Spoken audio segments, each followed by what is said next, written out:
anyone who's read into it now cannot deny that we're witnessing two completely different standards of justice based on whether you're a political ally of the ruling regime or whether you're a political opponent.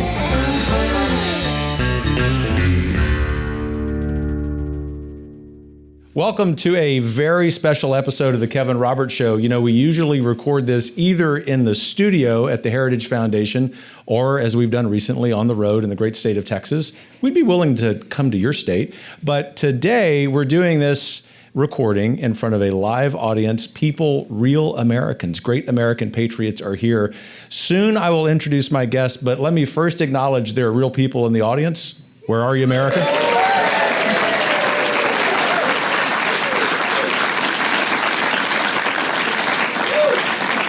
An enthusiastic crowd that knows what time it is in America. The left hates it when I say that. Well, someone who actually loves it when I say that is my friend and the editor-in-chief of the Federalist.com, Mollie Hemingway. Thanks for joining me. Great to be here with you.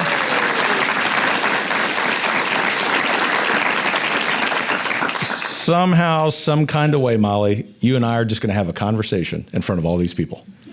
Seems perfectly normal. Yeah, you're ready to go. So you're a busy lady as one of the very important leaders of our movement. And you're also modest. And so you probably don't want to take credit for that. Before we get into some really easy topics like the administrative state and the state of conservative public policy groups, what's going on with Republican leadership, generally speaking, and the state of the media, how did you get to do what you're doing?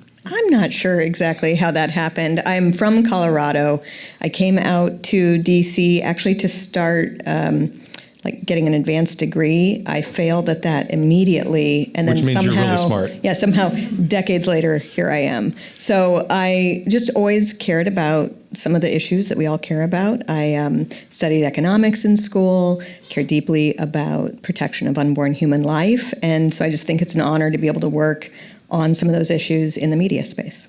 So tell us, I presume that anyone listening or watching, and I certainly know for our friends here in the audience, they know what the Federalist is, but just give us an update on how things are going with the Federalist, which you probably can figure out is a lead-in question to your strategic position within an industry, American media, that isn't necessarily on our side. Yeah, well, the Federalist is going very well. We started about 10 years ago. We had this idea that the American people had really good ideas that for some reason were not making their way into the DC conversation. And you looked at all of these media outlets and they kind of had the same people saying the same things, but it wasn't really what the American people wanted, and particularly it wasn't what conservatives wanted.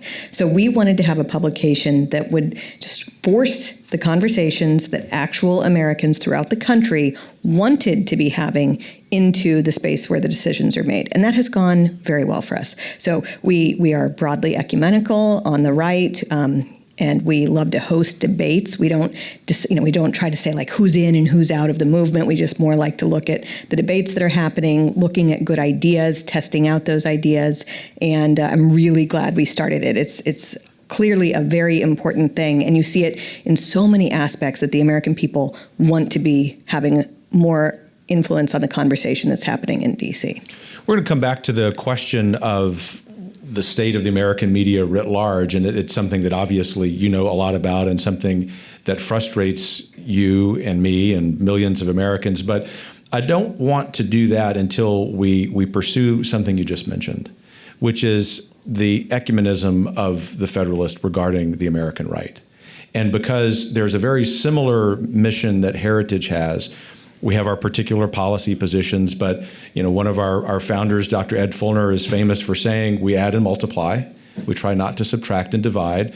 We do that, tell the truth, which means that sometimes friends on the right don't always like our position. We actually want to do what we do in order to affect policy change, but that doesn't mean that's what someone has to do if they're in the policy space. But all of that to say, what do you think are the 2 or 3 most important debates that are going on in American conservatism today? I think one of the most interesting ones that I follow would be what to do about big tech. Big tech is obviously a huge problem. It is existing almost as a government more powerful than our government. It's deeply harming these bedrock American ideas about freedom of speech, the search for truth, how we discuss with one another. And so you're seeing a lot of debates on how to tackle this problem, but I like that those debates are being had. So that's one of the more important issues. I also think that our foreign policy is something that needs to be debated and thought through. For this weird period of time, it was treated as if you just had to support a particular foreign policy approach that wasn't even that conservative. I mean, Americans have had Americans on the right, going back to Eisenhower and even before, going back to George Washington, really, this idea that we need to have a strong defense, but also be mindful of where we're interfering or where we're intervening so that we could be laser focused on our national interest. And we had this period of time where we kind of deviated from that, and we decided we were going to spread democracy everywhere, we're going to do regime change wars, and if you didn't support that, even though that was a very conservative thing not to support it, you were kind of written out of the movement. Well, now we're getting back to having really good debates about it. And the sad thing is, because of what's happening with Russia's invasion of Ukraine, we need to be having those debates because everything is very fraught right now, and we are at risk of having World War III go nuclear. And so important to have those debates. It is. And just to kind of hang on that point a little bit, I think it's really important for American conservatives to realize that in its history, perhaps with the phase of neoconservative foreign policy as an exception, American conservatives in almost every generation but that one were neither isolationist nor interventionist. In fact, and the Federalist, very much to your credit, writes eloquently about this. The American conservatives in the 21st century ought to be returning to what the founders would remind us. It's exactly what you said. Hamilton and Washington are perhaps the most articulately that, yes, America has a position in the world. Yes, as a Judeo-Christian people, we feel a moral obligation to everyone on the planet, certainly have a certain solidarity with the Ukrainians, for example, and yet, especially as we accrue this national debt, as we have our own family structure falling apart domestically, it's perfectly appropriate. We ask the first question regarding foreign policy: what's right for Americans? Are you optimistic that as a movement, we're going to cohere the movement into more of a consensus around that? I had been pretty optimistic. I thought that things were going pretty well that way, but when you saw just the So the situation is very bad in Europe right now. Obviously, Russia does this improper invasion of Ukraine. The U.S. response was sort of an immediate rush to spend as much money as possible supporting that. Well, statesmen should think, what is the end goal? Where are we going with this? You would think after all of these wars where we didn't really have a good strategy for how are we going to get out of this or what's our actual goal for victory, that we would have thought deeply about what's our end game here? What do we hope to have happen? And there were a lot of wise people saying we have to be careful lest this escalate into a nuclear conflict. This week, we have Putin threatening nukes. He's obviously mobilizing troops, which is one of the first large-scale mobilizations we've seen there since World War II. He's using extremely incendiary rhetoric. So I think statesmen should think through how can we stop this from happening? Nobody should want nuclear war with Russia. I feel like that's such an obvious thing to say, but you're not hearing a lot of people speak against it, whether it's Joe Biden or Liz Cheney. There seems to be this DC establishment consensus that we will spend as much money and get involved as much as possible. Now people are talking about actually, officially going to war with bringing Ukraine into NATO, which would trigger the Article 5. We would have no option here. And it's not just that we would generally want to avoid that type of conflict unless we have to do it for its own sake. We also have massive problems. Well, we have massive domestic problems. We have economic problems. We have gas prices and food prices. We have a completely open border. We have civic unrest in this country. But we also have major problems with China. And so you want to make sure that we're not getting distracted from what is the biggest threat to our national interest even if I assume we all agree that Russia's a bad actor here. And I think one of the things that's frustrated me, you and I have talked about this a couple times this year, is that just to ask that question, whether it's someone in the media or someone leading a think tank, we're put into this pro-Putin crowd, which really we're not even going to engage because it's just stupid. But the point is, it really speaks about the state of American media, that you and I can handle disagreement. There's no problem there. In fact, we rather like it. But the disagreement is so baseless in substance. From your perch at the Federalist, what's your sense about whether people can, here in the audience listening, can be optimistic about the media industry at least returning to being somewhat neutral? So I was just thinking when you're talking about this, that the day that Putin started really getting bellicose last week, I mean, he's been escalating since the beginning. The rest of the people responding have also been escalating. But he said that he was going to mobilize troops, and he reminded everybody that he has nuclear warheads. And he does have, 6,500 nuclear warheads. The reason why that's an important thing to focus the mind is that people with nuclear capability don't have to accept conventional defeat. And people who don't have to accept conventional defeat, like you just work with it differently. And all this sort of schoolyard posturing is not going to win a war against a nuclear superpower, or just, we might be able to win that war, but do we want that war to happen? Anyway, the day that happens, and Biden, I think, gave some remarks at the UN, and a reporter was just summarizing what the remarks were. But at that same moment, there was this very political charges against Donald Trump's business that Letitia James in New York had put forth. And I think by and large, everyone on left and right agrees this isn't really a real case. It's legal trouble for Trump, but nobody thinks it's real. It's civil charges instead of criminal charges. And then they moved to like hours of discussing that. And I'm like, we should be talking about this potential for nuclear war, and our media are so unserious and so deranged and so political, they move to this other thing that doesn't even matter. So I'm not very hopeful. I worry that things are too far gone. Actually, if I can just say really quickly on this, I think people on the right have been upset with the media for a very long time. Eisenhower is the first Republican president to complain about the bias in the media. But people would be wrong to think that because this is a long complaint, that what we're dealing with now is just a continuation of that. We have an absolute propaganda press. They invent stories, they suppress stories, they exist only to push an agenda. And even taking like a stupid example of this week when President Biden clearly forgot the death of the member of Congress whose bill he was highlighting. The way you had a press briefing afterwards where members of the media were actually asking some tough questions of Karine Jean-Pierre, and she did a horrible job with it, just absolutely horrible. She was saying that he asked where she was because she was on the top of his mind, which is not a good answer. And she kept saying it over and over, that it was on the top of his mind, and that's why he thought she existed, or that she was alive when she had died in August. And so you got these tough questions, but that night on the nightly news, nobody mentioned it. That's propaganda press. That's not, particularly in an environment where we just had a previous administration where if Trump walked gingerly down a slick metal ramp, it was days of coverage about how probably the 25th Amendment needed to be invoked. So they're so far beyond mere bias. Well, and for those of us who can remember Reagan in the 1980s, when President Reagan was president, there was no evidence of the onset of Alzheimer's, which of course ultimately took his life a decade later.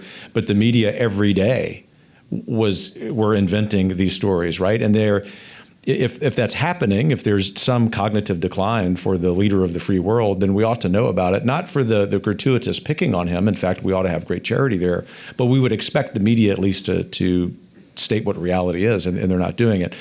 Let's leave that there because I'm afraid we're not going to fix it. And let's move on to something that the media is very complicit in. In fact, I think they're largely responsible for it. And it's something you spoke really eloquently on recently at the National Conservatism Conference, and that is the administrative state, but particularly the two-tier justice system, as you put it. For our audience, whether watching, listening, or here live with us, what did you mean by that?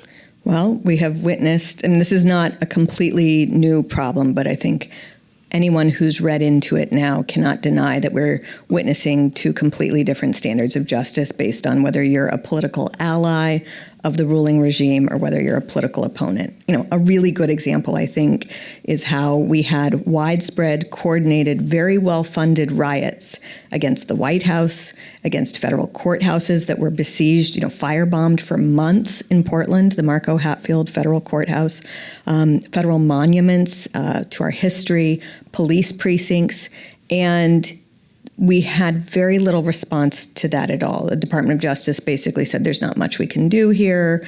Anytime someone suggested doing something to restore law and order, they were attacked. There was really nothing done to the people. It was widespread, coordinated, well-funded. You had prominent members of the Democrat Party actually endorsing bailing out rioters who were engaged in this violence. It cost billions of dollars of damage. More than 24 people were killed. And you had a media complex that said that these were mostly peaceful riots. And it just kind of went away. And it was horrifying for a lot of Americans. And then you have, on January 6th, you have a riot at the Capitol over people being upset at the administration of the 2020 election, and you see a completely different response. Obviously, the media and other Democrats are focused on saying it's the worst moment in the history of the Republic, and you have a Department of Justice that has the largest investigation and largest prosecution effort ever done by that department. That's not sustainable to have that where you can riot at will and however much you want and however bad you want against the White House, against the Supreme Court. We had people, all the justification for why they had to be this harsh on the Capitol rioters would have applied to what happened during the Kavanaugh confirmation as well, where you had disruptions of constitutional proceedings invited by members of the Senate, by senators. They helped people come in and disrupt the proceedings. You had attacks on the Supreme Court. You obviously have had the lives of Supreme Court justices threatened. And again, the Department of Justice is like, well, what are you going to do? Well, that's not sustainable. Let's say we'll talk at some length about midterm elections and beyond. So we'll get into that in a minute. But let's just presume for a moment that House Republicans are in charge of the chamber in January. Do they have the political will, and is there enough popular will behind them for them to begin fixing that problem at the Department of Justice? Or is it such a problem of such scope that we have to be sober and realize it's going to take a lot longer?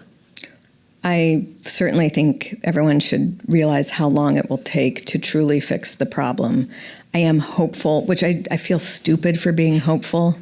Oh, come on, Mollie. We don't mind the optimism. No, it's like when you see this over and over again where voters do what it takes to change the political control of one chamber or the other, and they're like, this time they're going to actually do something, and then they don't. But I have a little bit of optimism because I've talked with a lot of these members. I think they don't naturally have the will, but they understand that the American voter is done, that they are really worried about the future of the country, whether the republic will survive.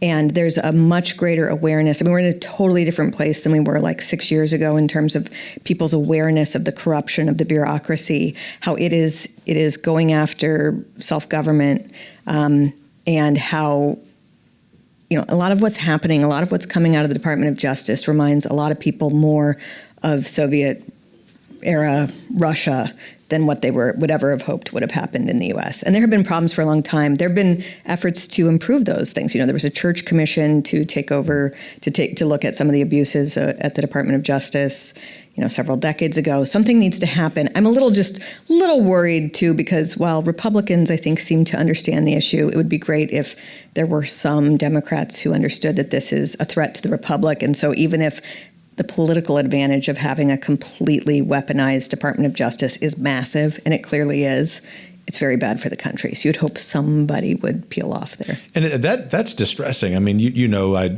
wake up each day hopeful about the future, although not in a hollow, optimistic kind of way. We had that conversation here at this event that has produced this live audience today. But for the purposes of the conversation you and I are having, I've been thinking and saying since the Mar-a-Lago raid that regardless of what someone thinks about President Trump, personally or politically, that raid is about us. It's about you and me. It's even about people left of center who, in a different set of political circumstances, if the Department of Justice were to keep this authoritarian approach, would be just as victimized. Am I incorrect in making that claim? No, not at all. But I mean, even if it didn't involve the rest of us, we're talking about an agency that lied about the Trump campaign in order to secure a warrant to spy on the Trump campaign. There's no reason to trust anything they're doing if it involves the bad orange man. Like, they are just, they have done horrible things against him in particular. And the idea that we would just like wait and see what information they have. I saw people after that raid say, we're going to have to wait and see. No, we waited and waited and waited through years of the Russia collusion hoax to find out that it was worse than anything we ever imagined. We do not have to wait and see. They have lost the confidence of the people. And they just also, like, when you do find out about it, it really does appear this is a paperwork dispute. The kind of common paperwork dispute that you see with any outgoing president. And the idea that you would raid the home, and think that would like not be a big issue for people is just mind-boggling. Well, and to agree with you enthusiastically, the wait and see approach is so frustrating. I mean, I've been waiting and seeing for justice to be served to Bill and Hillary Clinton, and y'all can clap for that, by the way.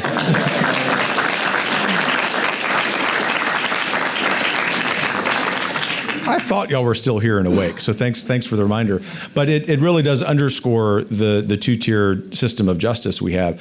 So let's get back to... Well, can I just, on that too, yeah. We have people who were deeply involved in the Russia collusion hoax who are mocking Americans. They go on MSNBC, they go on CNN, and they mock the victims of what they did, even though we all know that was a hoax.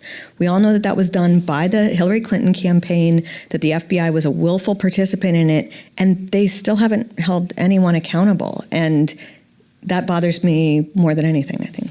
So let's say that it's going to take a long time to fix the Department of Justice. Just stick with me for a few steps here.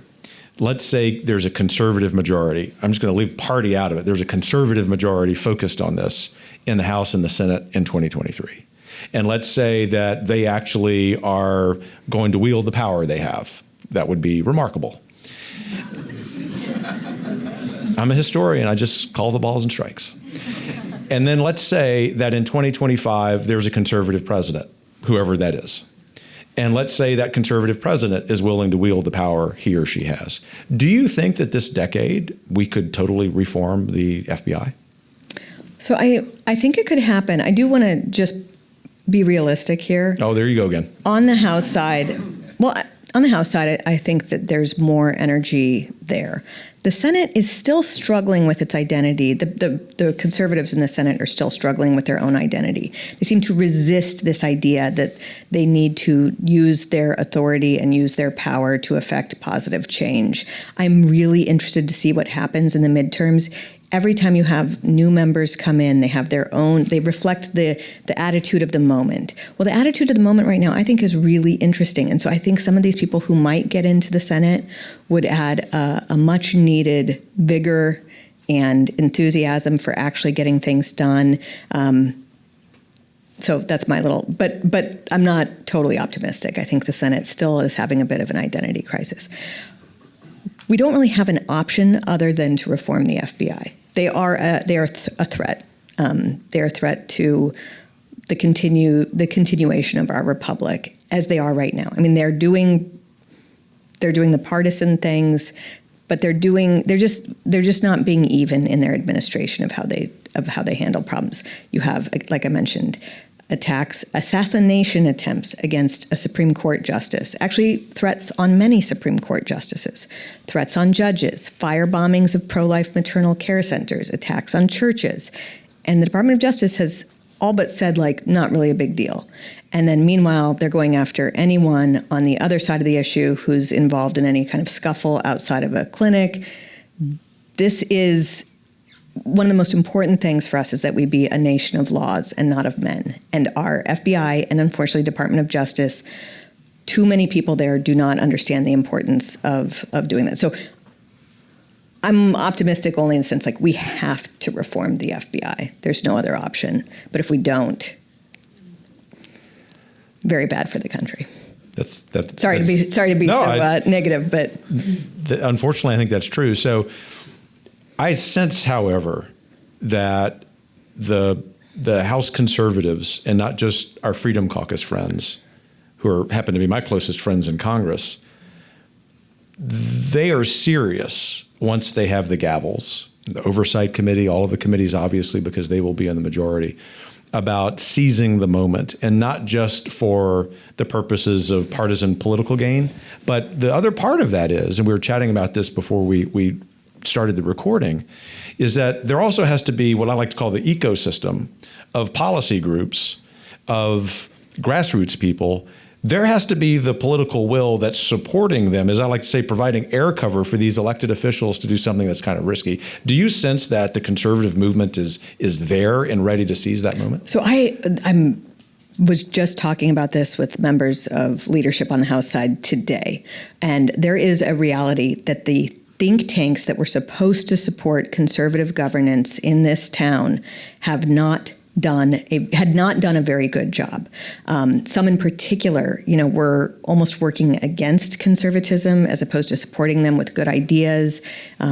I was asking them about the think tanks that they thought were most promising, and I heard from very high level people who are going to be even higher, presumably after the midterms, who were praising Heritage for the good work that you've been doing, particularly recently, providing thoughtful witnesses for hearings. It's a very difficult thing to find witnesses who will come and get beaten up by Democrat majorities, frankly, and they were saying that they were just very impressed with how that had happened. They need ideas on how to tackle some of these really big issues, whether it's tech issues or otherwise, and they're getting ideas from you. But one of the problems that we've had recently on the right is a lot was invested in, this town is full of think tanks, and they did a very bad job during the Trump administration, frankly. I mean, they were working against it instead of for it. They did not have good policy ideas, and they were, sabotaging and frequently, and it was just a really big problem. And you saw it reflected not just in the executive branch, but in just kind of less being done on the Hill than you would have liked. Well, thanks for that reminder. I'm just going to take it as a reminder, even more than a compliment. Although it sounds like there are some folks in the House who are grateful for what we're doing. That's a privilege for us, but a reminder to stay on offense, to remember what time it is, that of course our research here, I of course can speak for Heritage, our research will always be the core of what we do. But as I like to remind our policy scholars, and this is coming from a recovering academic, that every word we write is not for our ego or for some white paper. It's to take America back.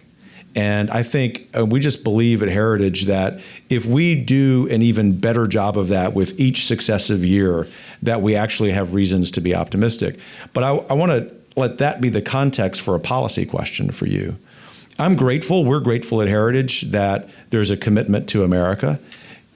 We think it could be a lot more substantive, but we've expressed gratitude, heartfelt. I'm particularly encouraged today by the Republican Study Committee and Congressman Banks issuing their family policy, something that Heritage has been part of and working on. The point is, I think you put those two together, you put the policy priorities we have, any other think tank who wants to go fight, and it makes me optimistic. But what do you think the first 100 days for a conservative majority needs to look like? I say that as someone who is a very active conservative college student when the Gingrich Revolution came to town, and they didn't mess around in 1994. So, again, I get to be political even if you can't. This is why I'm more optimistic on the House side than the Senate side. I was mildly appalled when Mitch McConnell was asked months ago what his agenda was going to be if Republicans took control of the Senate. And he's like, we don't need to talk about that. Like, the badness of Biden is sufficient. And that's probably true, that the disaster of the Biden administration is sufficient to possibly win the Senate. But I just thought, way to not understand where the American people are. They want action. They are really done with this idea that it's just like you win some, you lose some, you get a tax cut, and then everyone's supposed to be happy. Whereas on the House side, they seem to understand that they actually have to provide. And Kevin McCarthy, by the way, like I don't think of him as like some stalwart conservative, but he seems to understand that if you can unite the conservative wing of the Republican Party and that more establishment wing that has been informed by the conservative wing, you have a very powerful group of people. You win elections, you win national elections, you can get a lot done in the House. And so, I used to always think it only mattered what your personal politics are, but in his case, I think he's actually kind of got a vision here. And so they've laid out what they want to kind of do right away, including, tackling these 87,000 IRS agents right away, using it kind of depends on, will they just have the House or will they also have the Senate? What you can do is very different depending on how much they'll control. But I think they're also understanding to let the conservatives, like the principled people, handle oversight and accountability for some of the injustice that's happening in the executive branch, and then also working on, just broadening the coalition, tackling the issue of parental Bill of Rights type things that are working so well for conservatives throughout the country. And so I would hope that they would just get moving right away on some of the, in my world, I don't know if this will actually happen. Accountability would mean impeaching Merrick Garland. And so I would hope that they would just come right out of the gate.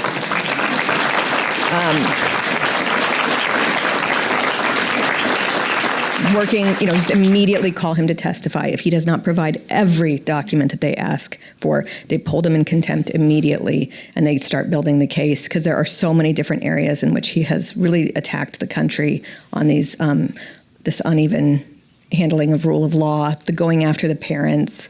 He's responsible for our border just as much as Mayorkas is responsible for not having a border. All of these things are very big problems, and so I would hope they would get moving on that. They better, or they really will strain credulity, and I can say the conservative base will leave them.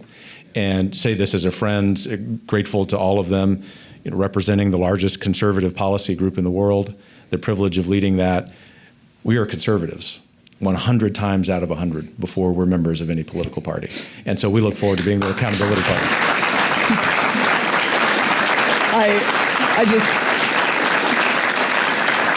I love that. I will tell you that I've told some of them that I will personally seek the destruction of the Republican Party if they disappoint me one more time. Might be overstating it, but... I'd sit and talk with you for a couple hours, Mollie Hemingway, but we have time for just one more question. And it's a question that I know you get asked a lot. And the Federalist, for that matter, just to praise the Federalist again, I think is a real antidote for the problem that Americans feel, and it is, what can they do? And so for the audience, wherever they are, they're asking you the question, Mollie, what can I do, even if it's a tiny role, to help take back this country? What's the advice you give them? I love the question. I think, I work in the media space, so I'm so focused on the threat posed by our propaganda press.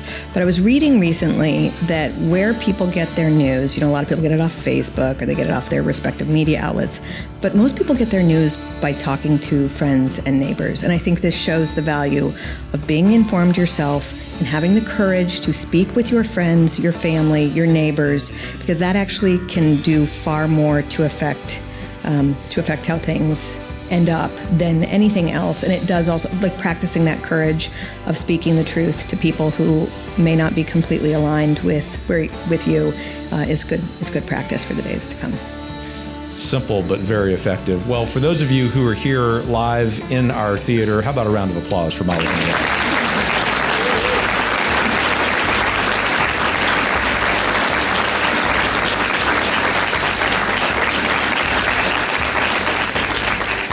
Thanks so much for joining us. Most importantly, thanks so much for being our voice on The Federalist.